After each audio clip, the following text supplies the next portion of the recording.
we did on the still life that you see that we're doing. Here's our little still life item, and here's our setup.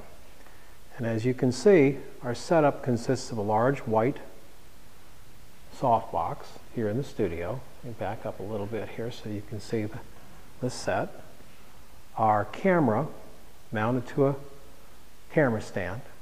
A somewhat efficient background, and that's important. You see that highlight as we move closer right here? Do you see that highlight in it?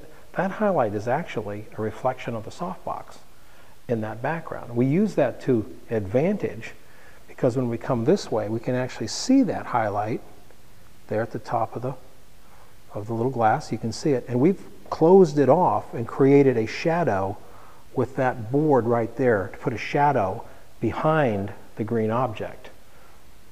The highlights that are on the green object, now as you notice, if I come from here, there's no highlights really on the top. You see on the top rim? Really no highlights. But let me come back around from camera. Come right down over top of camera here. And now we have all those beautiful highlights. Those beautiful highlights are actually speculars of the softbox. And you can see the specular of the softbox in the less efficient background, but it's still efficient enough to give us a highlight working there to set that unit off. Underneath each one of those little jewels is a little shadow and a reflection coming back, and we've filled it in a little bit with cards. We've got a nice big card at the front. Things I did different also on here is I added some cards in really close to make a few shots. Those shots have highlights where there are none existing here, and the cards that I'm using to create them are actually in the picture.